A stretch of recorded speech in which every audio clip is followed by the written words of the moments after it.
Good morning.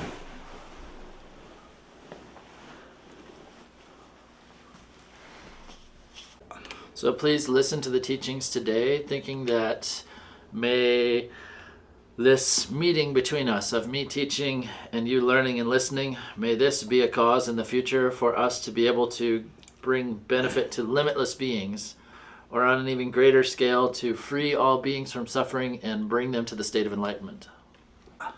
And the topic that we've been discussing up to now is I've given a general presentation of the three turnings of the wheel, the three sections of the Buddha's teachings. So once again, to summarize then, in the first set of teachings, the Buddha taught the Four Noble Truths, and primarily in that the main topic was the selflessness of the person, and that all those teachings were a method for individuals to liberate themselves from samsara.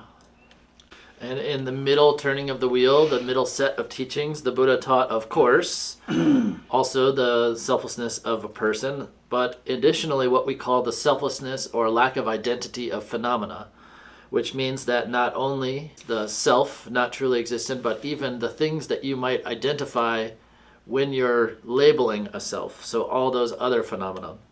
So essentially it showed that all the five aggregates, meaning all phenomena, essentially are emptiness. So there are many synonymous terms for emptiness. So you'll sometimes see the term emptiness. Sometimes you'll see the word freedom from conceptual elaborations. You'll see the word freedom from extremes, or you'll see beyond mind or unthinkable, something like that.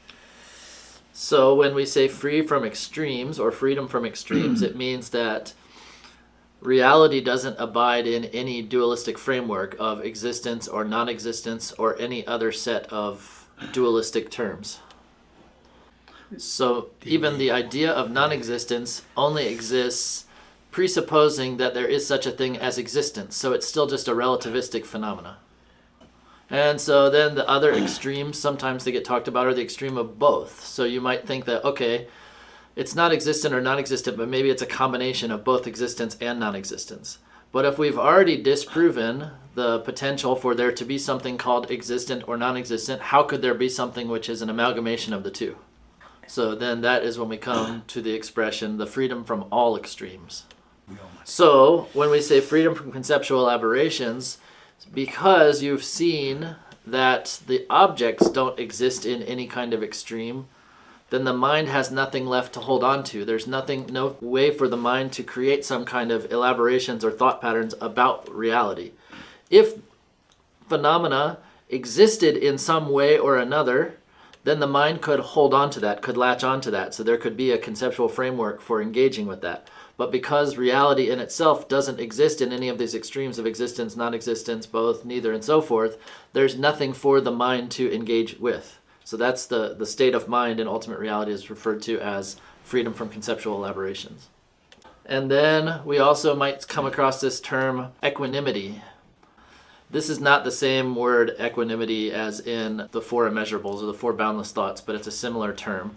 But here equanimity means, or we could just call it equalness, maybe if we want to use a different word, it means that because all phenomena abide within the same, they all have the same reality, you could say. Their ultimate reality is, I'm trying to avoid saying that there is one actual existing reality which permeates all things. It's just that every phenomena's reality is the same. And so in that sense, they are all equal. So I just want to clarify what I just said, because Khen Rinpoche and I had a discussion about this last night. The problem would be if I said that there is a reality, a true reality, and that true reality is something that you're trying to label in terms of these extremes, like it exists, and then that existing thing permeates to all things, that would be problematic within this framework of talking about emptiness. So the fact that nothing truly exists in and of itself is the same for everything, and from that perspective it's said to be equality. And so let's take an actual practitioner, let's say me. This, what we've talked about right now, is still just conceptual, so I have to actually put this into practice in meditation. This is actually a teaching that you have to meditate on to fully understand and integrate. Otherwise, you're going to be still having a lot of questions and doubts about this if you haven't gained experience of this. It's like I said the other day, that your ordinary sense consciousness, like your eye consciousness, can only see coarse amalgamated phenomena like and cannot see or penetrate ultimate reality. So this isn't something that you can just see and gain trust in.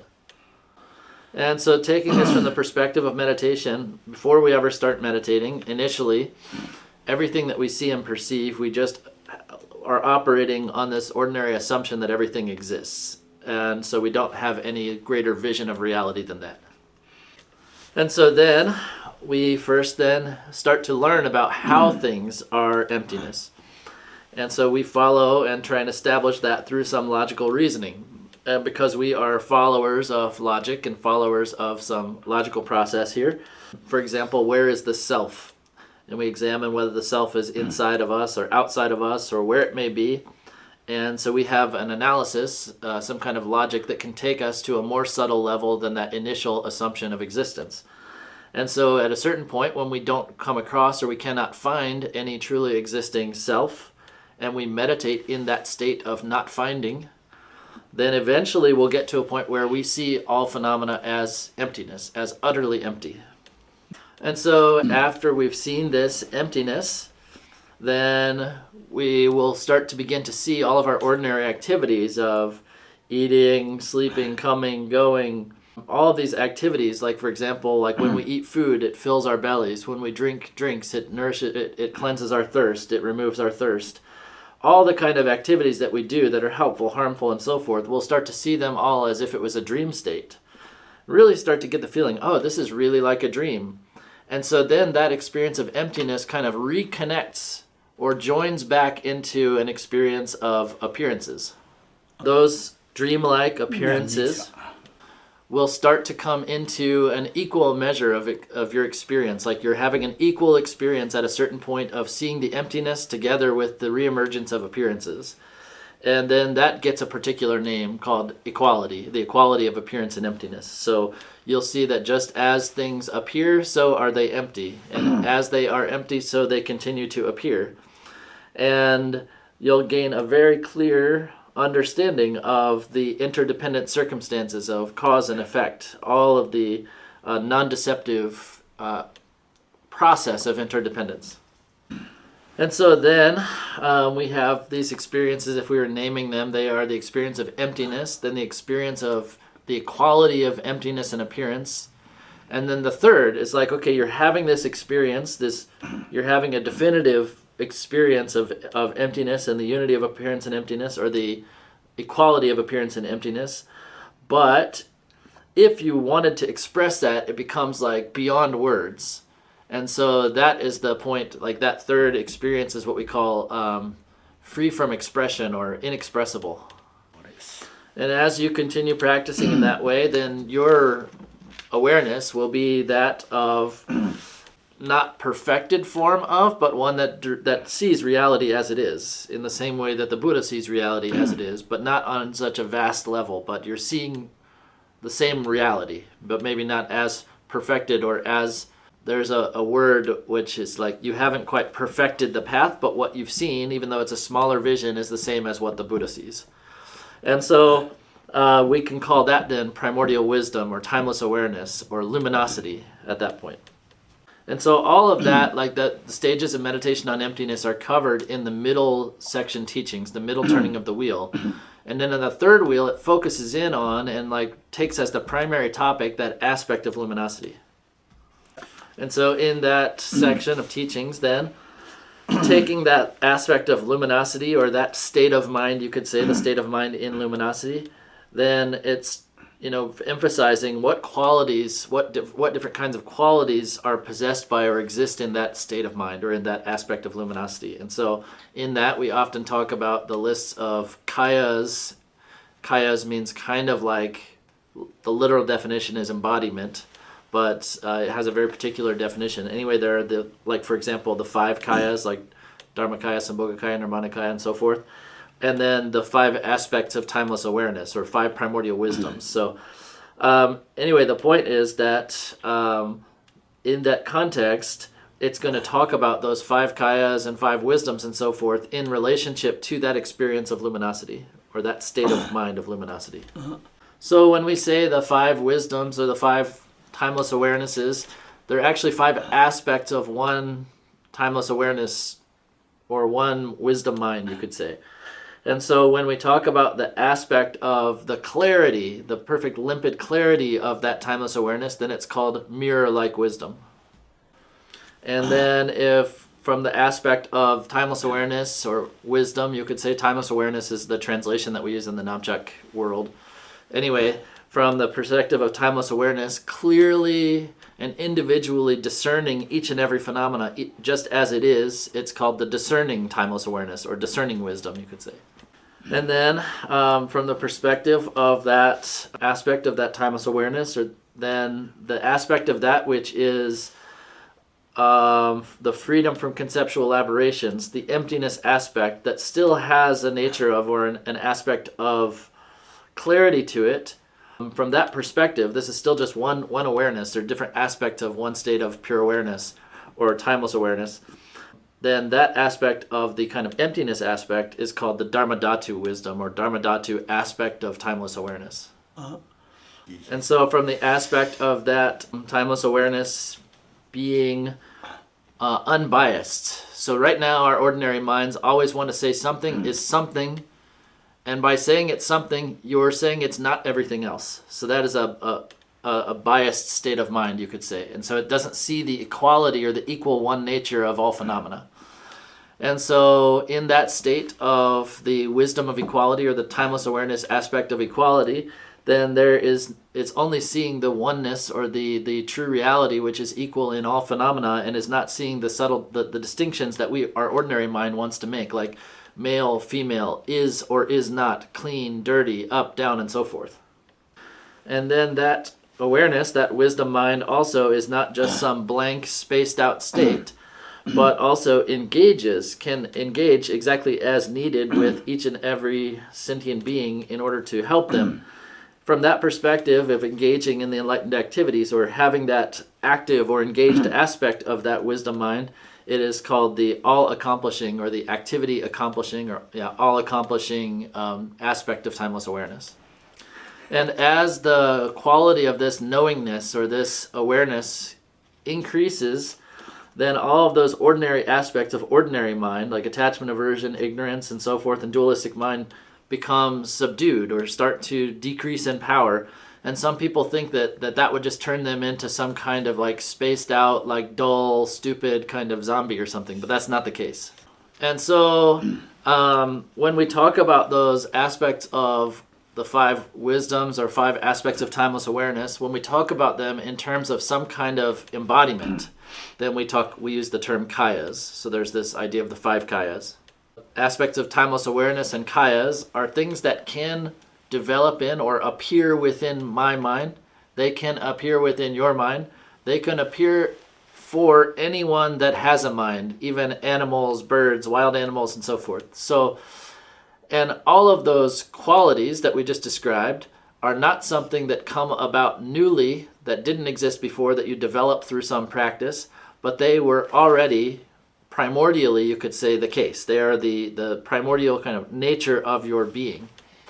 And so when we talk about it from the perspective of those qualities being already the case, or primordially the case, or inherently the case in your mind stream, then we call that aspect Buddha nature. So you really need to understand that the main kind of thing being asserted here is that this is, according to this, according to Buddhism, Mahayana Buddhism, that this, what I just described, is the nature of your mind, you could call it, or this is the Buddha nature, and that all beings have that. And so the fact that we have that means that, or because we have that, means that even if we just start doing a small amount of practice, then maybe we're not going to immediately access the full 100% like power or manifestation of that, but we can reveal 1%. And then as we keep meditating more and more and more, then that will become more and more and more manifest, or more and more and more clear within our experience. That is speaking from the perspective of what would happen in terms of a path of practice. So as you practice, this becomes more and more clear to you, the experience of that becomes more and more stabilized as you do more study or hearing, contemplation, and meditation, as you clarify that vision of that. But what I was talking about before is just the fundamental like ground of being, like what is the actual situation And then what I just said right now is like how that might be revealed through a path. And so that comes back to when we talked yesterday about those 3 reasons why beings have Buddha nature. The first one was because it has been revealed or has been made manifest by someone. So like we also can manifest that. That's what it's saying. So if we are a meditator, then we also will see, we can also see that those qualities begin to reveal themselves, can't we? So that's the first of those 3 reasons. And so the second of those logical reasons is thinking, okay, well, yeah, maybe somebody had that nature, somebody was able to reveal those things, but is that the case for everyone? And so that question is answered by saying that there is no distinction or no separateness, you could say, or no distinctions in that true nature. And so anyone that has a mind, mind is mind. Like our minds are distinct, but they are all of one type, and they all share the same nature. And so, from one perspective, you could say that the true nature is undifferentiated. So anyone that has a mind is going to have those same qualities. So we would exclude like physical things like rocks and dirt and things like that, even though they share the same nature of emptiness, they don't have a mind. So we wouldn't say that they have Buddha nature. But anyone that has a mind has this as the nature of their mind, is the point. And so then the third reason why people are able to attain Buddhahood is because they have this Buddha nature. So the second reason showed that you can become enlightened because there's no distinction in the reality. There's no distinction in the reality shows you that everyone shares the same nature. So the third reason is just reinforcing that because all beings have Buddha nature, then that shows that all of the kind of temporary states of mind and temporary states of defilements or afflictive emotions, that they're just temporary. They can be removed. They can be overcome or abandoned. And that all of the qualities which are original to or inherent to or primordially existing within the nature of mind can become manifest. So yesterday I went through more of those, some more reasoning, and today I'm just trying to summarize that again, and I think maybe bringing together different ways of explaining, I feel like it will probably give you a pretty good understanding. And so you might be thinking, oh, this is pretty strange. Yesterday you were talking about how everything's empty, and now you're talking about some things that appear or somehow exist in some way. So what's the connection between that? I suppose some of you are having that question or doubt in your minds. So you might be thinking, aren't the Buddha's words kind of contradictory here? And so then to talk about this, Nagarjuna, he says that, yeah, the Buddha taught emptiness, but that doesn't negate or negatively affect the fact that the Buddha also taught Buddha nature.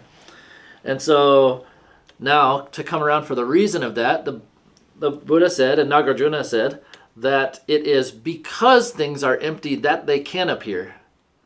And because they appear, that proves that they're empty. So there's a famous quote from Nagarjuna. He says, because they're empty, they can appear. Because they appear, they're empty. So anyway, because things are empty, they appear. Because they appear, they're empty. And then in some quotes, they'll use the word the kindness of or the blessing of. They'll say, by the blessing of emptiness, things appear. By the blessing of appearance, things are empty. They'll use that kind of terminology. So I'm trying to give like a easy, kind of simple summary of everything I talked about over the last 2 days. So I hope that's making sense. So does anyone have any doubts or questions about that? Justin, would you be willing to repeat the Nagarjuna quote? Because we couldn't quite hear. Oh yeah, it's because things are empty, they appear. Because they appear, they are empty. And when we say emptiness, we don't mean the ordinary understanding of just empty. For example, this cup is now empty of water, right? That's not what we're talking about. So there's a difference between what we're calling emptiness and a thing which is empty of something else. So things don't exist as anything, you could say, like they're not necessarily this or that. And because of that, anything can become anything. So if things were something, they'd be fixed in being that. Like, so Khen Rinpoche gave an example. Like if the clay that was the substance of this ceramic cup that eventually was made into a cup was itself only cup ceramic, if it were fixed in that, it could never be made into something else. But like the substances that came into being to make this cup could have been used to make anything else, like a water pitcher or anything. So it's because things aren't fixed in being one thing in particular that anything could happen, that there is a potentiality for things to come into being. So when we look at objects and we investigate them, we analyze them, we never find anything that truly exists there. So it's from that perspective that we say that nothing is anything. You can't say anything is this or that. And it's from that perspective that we say things are emptiness. Justin, I had a question. Yeah, go ahead. On the logic for because the Buddha attained enlightenment, that the qualities were there. Mm-hmm. What is the belief of prior to that? So were the qualities there prior to that? Or is it because the Buddha attained enlightenment that we all can attain enlightenment? So this was already the case before the Buddha. The Buddha had no influence on us having Buddha nature. We're talking about the nature of mind itself. We're not talking about something that the Buddha made or fabricated. So there's a quote from the Buddha that said, whether the Buddhas have come to this world or not, whether they turned the wheel of Dharma or not, the nature of reality has always been what it is. It was never changed by like what the Buddha said or did. So the nature is something that existed already within our minds. The explanation of that was given by the Buddha, but that nature was already there. So like these days, we're coming up with all kinds of new scientific advancements of knowledge of the universe, right? But the universe didn't change. It's just that people finally became able to understand it and explain it in a different way. There's a question in the chat from Wesley. So emptiness is not nothingness? So when we say emptiness, it's like you can't accept that things that are emptiness, you can't say that they exist or not exist. They're neither existent nor non-existent. But when you're meditating, there will come a point when you're, analyzing or coming to a point in meditation where you cannot find anything that supposedly exists. And so, like, I have a sense of myself, right? Like, my name is Ngawangelik, or I'm Kempo, whatever. But when I try and look and I try and find that I, that self or whatever, I try and look and I investigate, I never find some fundamental, essential, solid, truly existing me. And so everything that I might investigate in myself, like all of my body and mind, all of those things, all I come up with is things that I think of as mine. My hair, my head, my body, my. But I never find a me. It's like you have a house with no owner. Isn't it like that? Is that like that for you if you think in that way? Andy has a question. Yeah, go ahead. Thank you, Justin. Thank you, Rinpoche. When we have a house with no one in it, I have that experience. But that experience usually ends up feeling one of two ways. It either feels like a house without anything in it, not Buddha nature, just like a non-sentient experience. Or I have a feeling of like great fear, terror, panic. And I'm wondering if Rinpoche might have any advice on what to correct in my meditation experience or how to work with those things. Thank you. So I don't think there's any mistake with your practice. Mipam Rinpoche has a good kind of advice for this, and it's kind of a story that he tells, like a parable of sorts. And he says that our meditation on selflessness is like this. So it's like, imagine that you're on a really big boat and you're going out to sea and you get way out into the middle of the sea, and at a certain point in the middle of the sea there's a very powerful wind that comes through and a big wave, and it smashes your boat to pieces. And then you're left without a boat, just clinging desperately onto one small board that's floating in the water. So talking about that, then what he's saying, and the wind is still moving you around. You're holding on tight. And so originally, before we started meditating, our feeling of ourself is really big, like the big boat. It's our big, stable experience of like, this is me.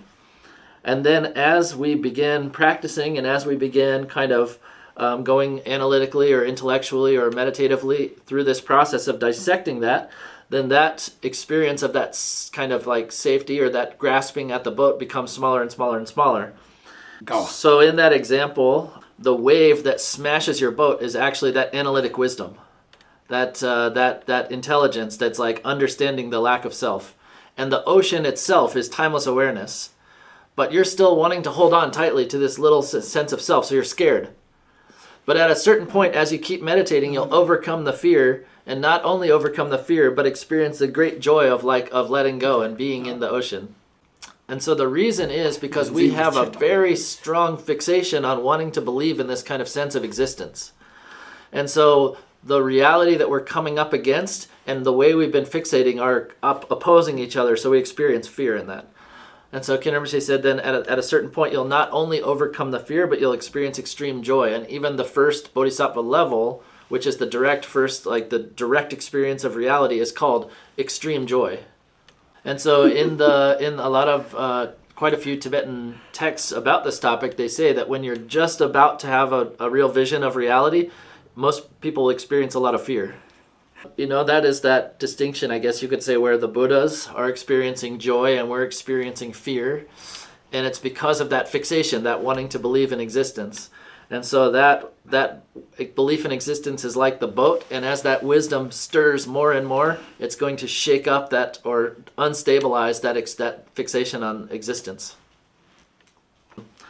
And so that's something that happens initially in these meditations, but eventually that fear will give way to joy. And I'm not necessarily speaking about the joy of the first bodhisattva level or anything like that, but anyway, we, well before that even, we'll transcend or go beyond the fear and into a state of joy.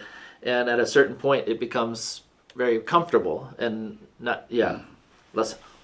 And so, if you think about the Yogi Milarepa, then, just thinking about him from a worldly perspective, you could think he's pretty bad off. He was a pretty bad off guy. He lived in a cave alone with bad clothes and no good food.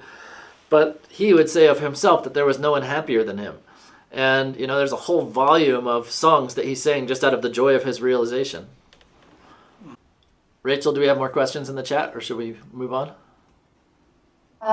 Yes, there's a request to clarify the quote about how emptiness is neither nothingness or, what was the other thing you said? Oh, well, let me clarify terminology. That there's a tricky thing in English that's not as tricky in Tibetan because it's two different words. In English, they can be overlapping. When you say not existent, you're just refuting the idea of something existing, but not asserting non-existence. So I'm not saying things are utterly non-existent when I say things don't exist. I'm just refuting the idea of existence because that's what we're grasping to. Like in the example of the boat, we think I exist. When we overcome that, we don't start to now fixate on non-existence. We just overcome the limiting concept of believing in existence. And that's a little bit tricky to understand, but that's what we were talking about before when he said the freedom from all conceptual elaborations. If you started to, instead of existence, start to hold to non-existence, that's just another conceptual elaboration. That's just another thing to fixate on, which is a limiting extreme belief. So it's transcending the idea of existence and non-existence. But sometimes terminologically we'll say things don't exist. But when we say things don't exist, that's not a positive assertion of saying things are nothing or things are non-existent. It's just refuting the idea of existence to overcome that concept. So that's linguistically a little bit tricky, I think, in English to get your head around. But it's an important thing when you're talking about emptiness philosophy.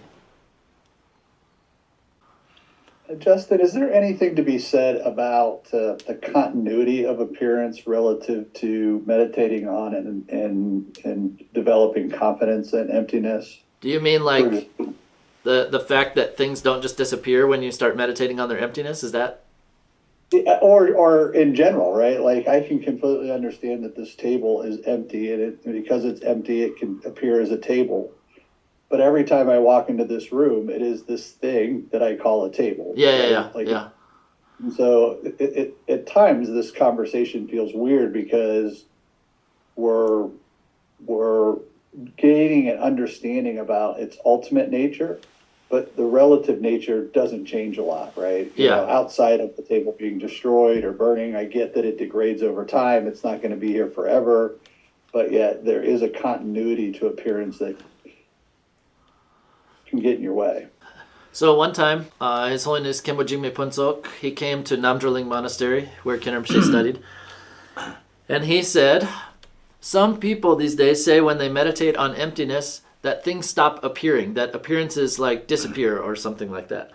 And he said, they say that, but unless you rip your eyes out, things are not going to stop appearing. So if the appearances ceased, then there would be no basis for there to be emptiness. So if there was no conventional, there would be no ultimate. The ultimate is the nature of the conventional. So like, for example, if I wanted to say, I am emptiness, first I have to say I, right? And so when I say form is emptiness, before I've even gotten to the emptiness, I had to say something else, right? Something else is emptiness. Then I can say emptiness after I've said what is emptiness. So in Buddhism, we always have to understand both aspects of conventional and ultimate. So conventional appearances themselves, it is the nature of conventional appearances themselves that we call ultimate or emptiness. And it is emptiness itself, you could say, that is appearing. And so, or from emptiness, you could say that the appearance happens. And that's where we get into this discussion of there is no separation between appearance and emptiness. And so, like there's not primordially tables, especially the table in front of you did not exist, right? At a certain point, someone even came up with the idea of a table, named the word table. The table in front of you was created by someone, right? So it's only through the creation or gathering of all kinds of causes and conditions and circumstances that you now have the table in front of you. And so like these days, you have to get some wood, you got to get the other materials, you got to get the tools, you got to get some person to build it. All those things have to come together to have a table, right? Other than that, there wasn't already some table there. And starting even just with the substances that created the table itself, like the wood itself, if that didn't have the coming together of all of the elements, then the wood itself wouldn't even exist. And even those like elements, like in the Tibetan world, we talk about 5 elements. Like those elements are not one thing either. They're all individual potencies, right? So anyway, in the Buddhist system of talking about like substances, or then we talk about like the 8 things that compound to make a physical substance. And those are the primary 4 elements together with form, smell, taste, and some kind of like tactile sensory, like whether it's smooth or rough or flat or bumpy or whatever. Those are all the different kind of aspects of a substance. And then even if you talk about an individual element amongst the 5 elements, like for example the water element itself also doesn't exist independently. It also is a combination of other things, of the other elements actually. And so if you keep on investigating phenomena in this way, like for example with the table, if you can't even find an individual element like water element that exists independently in and of itself, then how could you ever find a truly existing table? The same goes for the water or the fire element, the earth element, the water element, wind element, and so forth. And so, for to not go into any of this analysis and just like drop it all and just like pleasantly talk about a table being a single thing, that's a pretty comfortable, nice way to talk about things. And that's why it's sometimes called the comfortable or joyful way of the worldly people, to not investigate anything, just accept things as they are. Like Chandrakirti calls it like the Rangawa means kind of like it's Nyamgawa. It's very, very pleasant, comfortable to not analyze, just accept things as they are. So investigating things through our analytic wisdom and just accepting them as they are in our ordinary kind of airy state of mind are completely different approaches to seeing reality. So then seeing each phenomena kind of analytically, you could say, pulled apart to the point where you don't find an individual phenomena is the way or the initial way that we see reality as a investigative process. We're just saying that it is only with the collection of all these causes and circumstances that things can appear, but we're not saying that even though they appear, or even though they come together, they're not going to appear, or that's going to stop appearing. If we said that everything comes together, but it still doesn't exist at all, we would be worse off. We would be like nihilists. We would be worse off than just ordinary people that just accept that they do exist with an ordinary perception.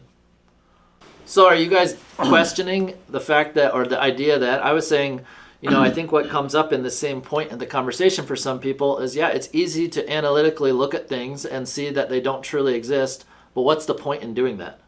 Like what benefit might that bring? Or is it just like an intellectual game? Do you have that doubt?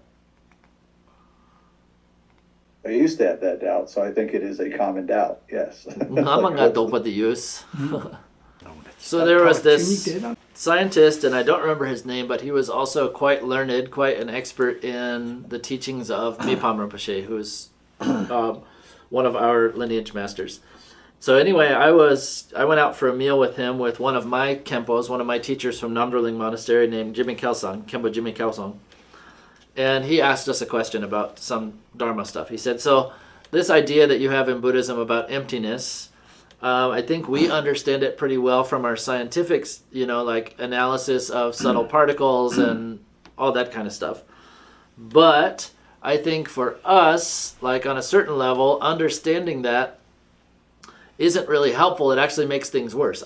Because it's through a similar type of analysis that we got to a point where we could actually make atomic bombs and all this other kind of stuff. Like through this kind of analysis, like understanding that things don't truly exist and an understanding on a very subtle level, the subtle particles and subtle ways of everything has led us into some dark places in science, is what he was saying. And anyway, so what's the point in trying to learn about emptiness? And so, and Khen Rinpoche clarified as well, that I think that there is similarities in the scientist's way of trying to think about things and what we say in emptiness, but they're still investigating, assuming that there's going to be something real that they're going to find. That they're still working on a materialist like perspective, so they're not really like, maybe it's a coarse or more coarse idea of what we would call emptiness in Buddhism, but it's not the same thing. And so Khen Rinpoche, that's Khenpo Jimmy Kelsang, he said that the whole purpose behind doing this is different for us. Our motivation for doing this is completely different. That in the scientific perspective, their purpose in analyzing things in that way is just for developing more things that will maybe accomplish certain things for people in this life, or to destroy others, to harm others. And our entire point in pursuing this line of inquiry for us in emptiness is to be able to benefit others and for us to be able to recognize the nature of reality. We've talked about different states of not the same emptiness as what we talk about, but a state of being empty. And then also even the Shravakayana, meaning like some of the Theravada schools, like their approach to a kind of emptiness or just a personal selflessness. It's like, if you only meditate on that, the result is just a cessation of your own state of suffering. And it is also a cessation of your ability to help others, but it's just a cutting off of your own karmic continuity or your own continuity of consciousness, so you no longer experience suffering.